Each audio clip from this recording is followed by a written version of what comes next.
오늘 하나님께서 우리에게 주신 말씀은 에베소서 4장 22절에서 24절 말씀입니다. 신약성경 에베소서 4장 22절에서 24절 말씀입니다. 하나님의 말씀 봉독하여 드릴 때 하나님의 음성을 경청하십시오. 너희는 유혹의 욕심을 따라 썩어져가는 구습을 따르는 옛사람을 벗어버리고 오직 너희의 심령이 새롭게 되어 하나님을 따라 의와 진리의 거룩함으로 지으심을 받은 새 사람을 입으라. 아멘. 오늘은 맥주 감사주일인데 보리맥 추수할 주, 보리를 거두는 그러한 절기에 첫 단을 늘 하나님께 감사의 제물로 드린, 이것이 전통이 되어서 맥주 감사주일로 지킵니다. 우리 한국교회에서는 전통적으로 이 맥주 감사주일에 드려진 헌금이 이제 교회에 그 겨울에 쓰이는 난방비로 많이 충당이 됐습니다. 그러나 이제 시대가 변하면서 이제 이웃을 돕는, 또 어려운 사람들의 형편을 알고 그들에게 뭔가 필요를 도와주는 이러한 쪽으로 또한 이 헌금들이 쓰여지는 것을 볼 때 참 이건 아름답고 다행스러운 것이다. 오늘 예배 전에 찬양을 하신 분들이나 또 오늘 호산나 찬양이나 이 감사라는 이러한 그 용어를 함께 사용한 걸 보고 맥주 감사주일의 그 의미를 더욱 부각시키는 그러한 찬양이다. 우리가 당연한 것처럼 생각하는 것이라 할지라도 이 모든 것이 하나님의 은혜요, 하나님의 능력이다, 하나님이 함께 하신 그 결과다, 이렇게 생각하고 이렇게 사는 것이 오늘 새 사람의 모습입니다. 또 이제 뭐 해가 비치고 또 달이 뜨고 비가 오고 뭐 이런 여러 가지도 사실은 하나님께서 주관하시는 것, 이것에 대해서 짜증낼 것도 없고 오히려 범사에 감사하는, 우리가 범사에 감사하면 데살로니가전서 5장 16, 17, 18절을 생각하게 되죠. 그 18절에 항상 그 범사에 감사하라, 이는 그리스도 예수 안에서 너희를 향하신 하나님의 뜻이니라. 우리는 범사, 어떠한 형편과 처지에도 내가 감사할 수밖에 없는 그러한 삶의 자세가 믿음을 가진 사람들의 일반적인 자세요, 특별한 것이 아닙니다. 늘 일상적인 자세가 되어야 되고 또 하나님의 은혜에 대한 응답의 삶의 모습이라고 볼 수 있는 것입니다. 오늘 본문에 너희는 유혹의 욕심을 따라 썩어져가는 구습을 따르는 옛사람을 벗어버리고 오직 너희의 심령이 새롭게 되어 하나님을 따라 의와 진리의 거룩함으로 지으심을 받은 새 사람을 입으라. 여기서 유혹의 욕심을 따라 썩어져가는 구습을 따르는 옛사람이라는 것, 로마서 1장 28절에 32절에 보면 마음에 하나님 두기를 싫어하고 모든 불의, 추악, 탐욕, 시기, 살인, 분쟁, 사기, 악독, 비방, 능욕, 교만, 자기자랑, 배신, 불효, 또 이런 일을 행하는 자들을 옳다고 지지하는 사람들, 그렇게 정의하고 있어요. 세상에 온갖 우리가 해서는 안 될, 표현해서는 안 될 이러한 것들에 대해서 우리가 해서는 안 되고 그걸 하는 사람들을 오히려 또 지지하는 이런 편에 서서는 안 된다. 그것이 이제 새 사람의 자세고, 그런 것을 고치지 못하는, 그것을 바꾸지 못하는 사람들은 역시 구습에 젖은 옛사람일 수밖에 없는 것이죠. 새 사람이란 자신이 주인인 과거의 자아가 죽고 그리스도를 주인으로 섬기면서 그분의 말씀에 순종하는 사람들입니다. 뻔한 얘기 아니에요? 그런데 뻔한 얘기지만 쉬운 것도 우리가 행할 때는 너무나도 힘들다 이거죠. 쉬운 것부터 우리가 행할 때, 뻔한 일부터 우리가 오늘 일상으로 우리 하나의 습관으로 이것을 감당할 때 진정 새 사람의 모습이 빛을 보게 되는 것이죠. 갈라디아서 2장 20절에 언급한 것처럼 내가 그리스도와 함께 십자가에 못 박혔나니 그런즉 이제는 내가 사는 것이 아니요 오직 내 안에 그리스도께서 사시는 사람들이다. 우리는 예수를 믿는 믿음의 사람이 될 때는 이미 고백한 거예요. 내가 예수 그리스도와 함께 십자가에 나를 못 박았다. 우리가 의라는 단어를 뭐 꼭 그런 의미는 아니겠지만 그 한자를 해석하면 양양자 밑에 나 아자가 있죠. 그래서 자기 위에 어린 양 되신 예수 그리스도를 모시는 이러한 삶이 의로운, 오를 의자, 의자로 이렇게 이제 해석하는 그러한 그 해석도 있습니다만, 어쨌든 굉장히 우리 성경적인 이러한 모습으로 이것을 해석하고 있다, 이렇게 볼 수 있습니다. 고린도후서 5장 17절 말씀에도 누구든지 그리스도 안에 있으면 새로운 피조물이라, 이전 것은 지나갔으니 보라 새 것이 되었도다. 누구든지, 이거는 인종차별도 아니고 성차별도 아니고 하여튼 누구든지 그리스도 안에 있으면 새 사람인 것입니다. 젊고 어린 사람은 새 사람이 아니고, 이제 늙고 병들고 이제 마지막 단말마의 숨을 이제 쉬는 사람도 그가 그리스도를 모시고 살면 새 사람인 거죠.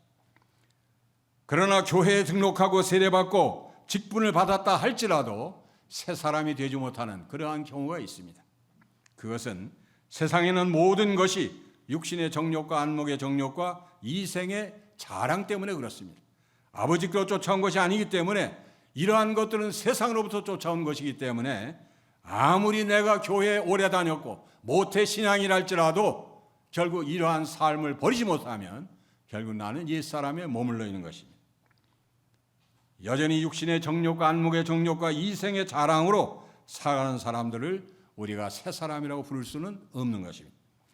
새 사람은 죄로 인해 상실한 하나님의 형상을 우리가 되찾아가는 것입니다. 그런데 그 하나님의 형상은 오늘 본문에 의와 거룩함이 특징으로 나타나 있습니다. 하나님의 형상을 따라 새로 지으심을 받은 우리들은 진리이신 그리스도를 통해서 의롭게 되었고, 이 의롭게 되었다고 말하는 것은 하나님과 바른 관계를 가지게 되었다, 그런 의미입니다. 그리고 하나님과 바른 관계를 가지면 자연 거룩하게 될 수밖에 없습니다. 이제 하나님의 은혜에만 감격하지 말고, 그렇다면 이제 나 자신이 적극적으로 의와 거룩함으로, 의로움과 거룩함의 삶을 살도록 노력해야 할 것입니다.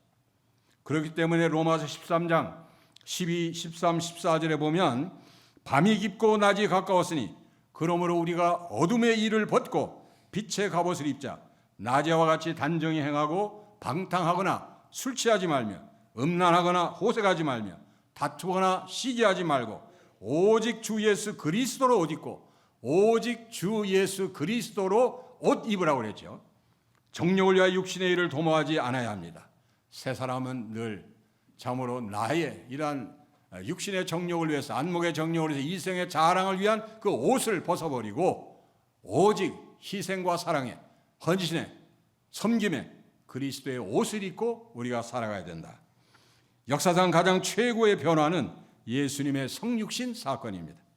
하나님이 인간의 구원을 위해서 인간의 몸을 입으신 그러한 놀라운 사건이요, 죄가 없음에도 인간의 모든 죄값을 한 몸에 짊어지시고 십자가의 그 귀한 생명을 내놓으신 일이요, 또한 장세된 지 사흘 만에 죽은 자 가운데서 부활하신 그러한 일입니다.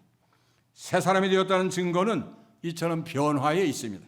평소와 다르게 변한 모습을 보이면 누구나 주변에서 그가 새 사람이 되었다, 뭐가 달라졌다, 이러한 평가를 하게 되는 것입니다. 삭개오가 예수님을 만나고 나서 자기 재산의 절반을 가난한 사람들에게 나눠주고 내가 토색한 것이 있다면 4배로 갚겠다고 말합니다. 그리스도 안에서 새 사람으로 그리스도를 만나고서 새로운 가치관을 가졌기 때문에 이렇게 놀라운 고백을 하게 되는 것입니다. 바울이 유대교를 열심히 믿을 때는 예수님을 가짜 메시아로 생각했습니다. 그래서 교회와 그리스도인을 핍박했습니다. 그러나 예수님을 만나자마자 변하여 그동안 열심히 반대했던 복음을 널리 전하는 전도자가 되었던 것입니다. 바울은 예수님을 만나기 전에는 철저히 율법을 의지하고 율법을 지키며 살았습니다. 그러나 예수님을 만난 후에는 그동안 자신이 믿어왔던 신조를 다 버렸습니다.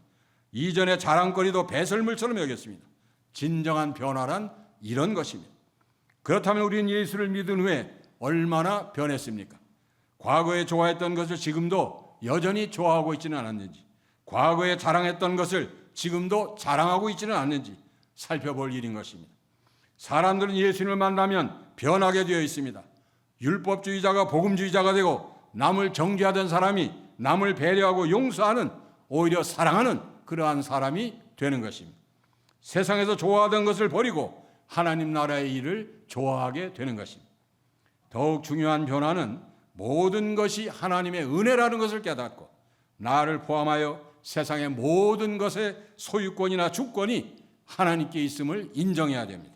그리고 어떤 상황 속에서도 모든 것이 합력하여 선을 이룰 줄 믿고 감사하며 몸담고 있는 세상 속에서 적고 작은 일이라도 소금과 빛의 역할을 감당하면서 살아가는 것입니다. 제가 앞으로 살면 얼마나 살겠어요? 100세에서 74를 뽑으면 잘 살아야 26년 남았어요. 지금 74년을 살아왔는데 26년은 눈 깜짝할 새에 지나갑니다. 그렇다면 잘 살아야 이제 26년이에요. 못 살면 이제 1년이 될지 몇 달이 될지 모르는 것입니다. 언제나 지혜로운 자는 자신의 앞을 내다보면서 욕심부리지 말고 하나님의 뜻에 늘 걸맞게 사는 이러한 겸손한 자세, 이러한 것을 가지고 살아야 된다. 80이 넘었음에도 불구하고 90이 됐음에도 불구하고 세상적인 영광과 명예를 추구하는 이러한 어리석은 자가 되어서는 안 되는 거예요. 그러한 것은 내가 이미 지나온 세월에 다 거쳤든 거치지 않았든 젊은이의 몫입니다. 그러한 것들을 잘 할 줄 알아야 그가 지혜로운 사람이 되고 그가 또한 하나님의 말씀에 순종하는 그러한 마음의 그 빈 공간에 갈 수 있는 그러한 사람이 될 수 있는 것입니다. 세상 속의 형편을 한번 살펴보세요. 누군가 건강하지 못하더라도 시한부 삶을 살고 있다고 하더라도 우울증에 빠져 있다 하더라도 사업이 오늘 내일 문 닫을 상황이라도 실직 중이거나 취업이 안 되더라도 낙심하지 않고 인내하며 도전하며 문제 해결을 위해서 노력하면서 변함없이 하나님께 기도하고 하나님을 의지하노라면 하나님은 반드시 우리들의 믿음과 노력을 높이 평가해 주시고 유종의 미를 거두게 할 것입니다. 늘 이것을 믿고 행하는 자가 하나님께서 기뻐하시고 또 하나님께서 이루어 주시는 믿음의 사람의 일반적인 모습인 것입니다. 하루는 시베리아 흑곰이 순백의 남극곰에게 검은 털이 따뜻하니 이제 너도 나처럼 염색을 하라고 했습니다. 흑곰의 권고에 따라 남극곰이 아름다운 흰털을 검게 염색하고 나니 무척 따뜻하고 좋았습니다. 얼마 후 사냥꾼이 남극곰을 향해 달려오자 남극곰은 평소처럼 잽싸게 눈과 얼음 사이에 숨었습니다. 그러나 이미 남극곰은 흰눈과 얼음 사이에 그 몸이 검게 드러나 있었고 결국 사냥꾼에게 잡히고 말았다는 그런 우화입니다. 이처럼 우리는 세상에서 편한 삶을 살기 위해 바꾸지 말아야 할 것을 바꾸고 있지는 않는가 늘 반성해야 됩니다. 사탄은 종종 우리에게 예수 그리스도께서 입혀주신 그 고귀한 흰옷을 세속적인 검은 옷으로 다시 염색하라고 유혹하는 것입니다.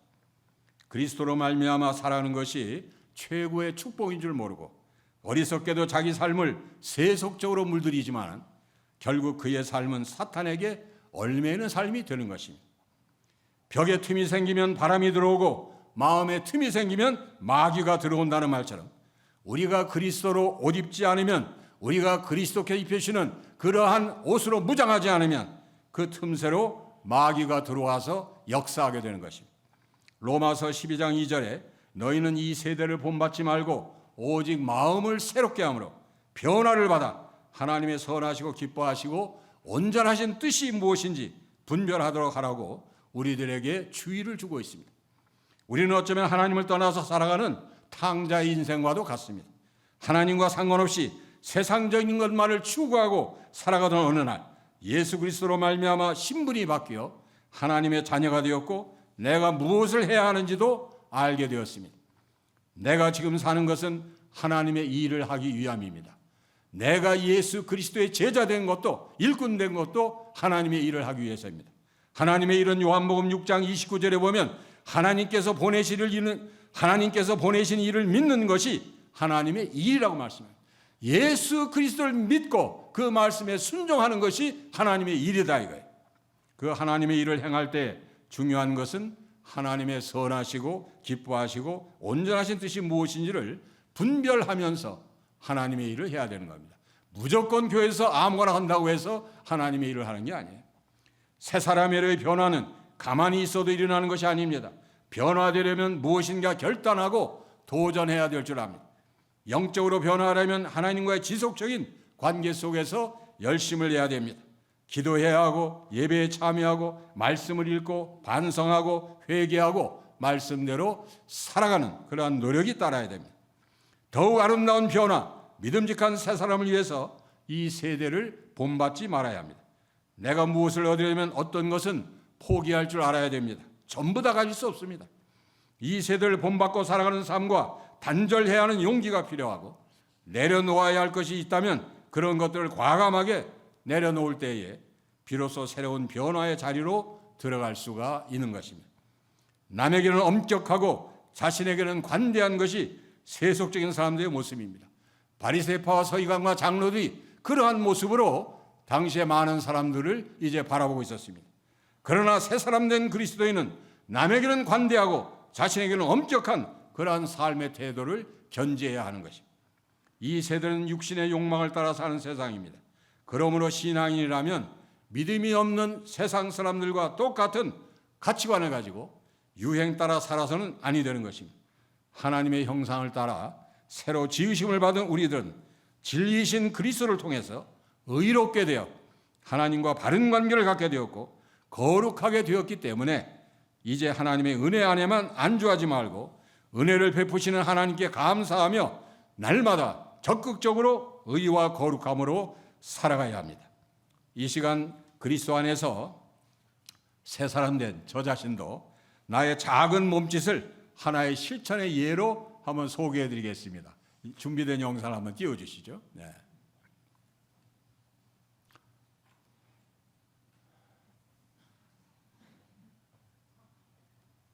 예, 시간이 좀 걸리네요. 예, 나왔습니다. 자, Gone with the Wind. 이게 뭐 1937년도에 영화로 나왔던 그러한 바람과 함께 사라지다. 굉장히 명합니다. 명하고.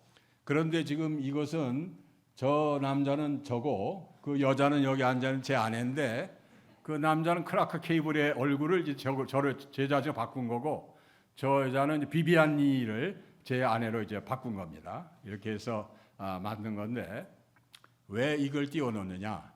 제가 죽으면 이제 그 장례식장에 그러한 그것을 저걸로 사용하라 이거예요. 네.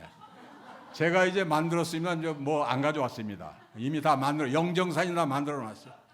영정사진으로 쓰라는 겁니다. 요즘 영정사진 보면 다 근엄한 모습, 또 나름 조금 변형된 모습도 있지만 저 얼마나 좋아요. 딱 와서 다 웃을 거예요. 저게 뭔가 하고, 또 어떤 사람은 제가 먼저 죽었다면 왜 아내는 죽지도 않았는데 저기다 했나 이럴 거지만 그렇지 않습니다. 언젠가는 아내도 뒤따라올 거기 때문에 상관없어요. 그래서 장례식장을 울음바다나 너무 슬픈 무거운 분위기가 아니라 딱 들어와서 슬픔 속에서도 참 예수 믿는 사람은 뭔가 다르구나, 목사님은 뭔가 다르구나, 전통적인 이러한 어떠한 장례 문화의 일부분이라도 바꿔가는 이러한 어떤 시도가 있어야 된다. 그리스도의 새 사람은 이제 그런 어떤 시도가 있어야 돼요. 왜 그렇습니까? 우리가 죽으면 어디 갑니까? 놀라운, 우리가 지금도 행복한 시간보다 더 행복한 그러한 영원한 나라, 하나님께 예비하신 그 천국에 우리가 거하게 되는데, 그곳에 죽자마자 그곳에 가는데 내 영혼이, 그 얼마나 좋은 일, 기분 좋은 일이에요. 그러니까 바람과 함께 사라졌지만은 그러나 오히려 주님과 함께 영원히 복락의 세상에 살기 때문에 저런 것들을 해서 이제 살아있는, 이 세상에 남아있는 그러한 사람들에게 잠시 좀 웃게 해주는 이러한 것도 괜찮지 않을까. 이것이 그리스도 안에서 새 사람 된 한 모습의 한 작은 몸짓이기도 하다, 그런 얘기입니다. 내 안에 그리스도가 있으면 그곳과 그 삶이 천국이지만은 우리가 죽으면 한 번도 경험해보지 못한 필수로 닿을 수 없는 새로운 세상, 예수님이 준비하시고 기다리시는 저 천국이 우리 앞에 기다리고 있습니다. 제가 여러분들에게 강요하지는 않습니다. 저도 이와 같이 영정사진을 좀 바꾸는 이러한 작업, 영정사진뿐 아닙니다. 제 관도 종이로 만든 관 또는 그 소나무로 만든 관, 싸구려 관을 쓰라 이거예요. 어차피 화장할 건데 우리나라 지금 화장률 90%가 넘습니다. 10명에 9명 이상이 이제 화장을 하고 있습니다. 그렇다면 화장 들어가는 비싼 관이 무슨 필요가 있어요? 비싼 수의가 무슨 필요가 있습니다. 그래서 저는 벌써 유언을 남겼어요. 내가 죽으면 아주 싸구려 송판이나 이 종이로 만든 관에다가 이제 내가 평소에 입던 등산복이나 이런 생활복으로 그냥 그저 그 안에 안치하고 그리고서 관뚜껑 닫고 그다음에 화장하면 된다. 그리고 나서 이제 분골 이거는 종이로 만든 또 항아리가 있어요. 그거는 뭐 1년이면 옥수수 잎으로 만든 건 1년이면 다 흙으로 분해됩니다. 거기다 넣어서 이제 산에 가면 북한산에 제가 다니니까 산에 가면 나름대로 저 소나무 밑에 제가 다 찍어놨습니다. 그곳에 나름대로 이것을 이제 묻어서 이제 1년이 지나면 다 흙으로 변하니까 그렇게 해라. 뭐 자식도 찾아볼 것도 없고 하나님만 아시면 되니까 그렇게 했고 제 아내는 마침 또 제 장인 장모가 국립현충원에 모셔져 있으니까 제가 이제 아내가 먼저 죽는다면 제가 그 분골함을 가지고 그 묘에 가서 꽃삽으로 이렇게 떠서 거기다가 그 골분을 이제 놔두면 뭐 국립현충원에서 다 관리해 주니까 별거 없잖아요. 그거 불법 아니냐? 글쎄 뭐 그 정도는 좀 애교로 받아주시고 양해해 주시면 되겠습니다. 하나님만 하시는 일이니까. 어쨌든 우리가 어떤 지금까지 생활하는 중에 전통적으로 좋은 것은 계속 유지하고 보존하지만 그러나 이것이 별로 불필요한 것이다. 이것은 너무 지나친 것이다. 이럴 때는 이게 바로 바꾸는 것도 필요하다. 그래서 그리스도로 말미암아 새 사람 된 우리는 디모데후서 4장 7절의 바울의 고백처럼 선한 싸움을 싸우고 달려갈 길을 마치는 그 순간까지 다양한 모습으로 세상의 바람직한 변화와 개혁을 주도하는 그리스도의 일꾼들이 되시기를 예수님의 이름으로 축원합니다. 기도하시겠습니다. 하나님 감사합니다. 오늘도 주님께서 저희들에게 참 이 예배에 참여할 수 있는 건강과 기회를 주시고 우리를 주님 앞에 모이게 하신 것 감사하면서 주님의 말씀 안에서 늘 새로워지는 우리가 되기를 원하고 새 사람으로서 세상 속에 또한 새로운 활기를 넣어주는 귀한 일꾼들 되게 하여 주시옵소서. 예수님의 이름으로 기도하옵나이다. 아멘.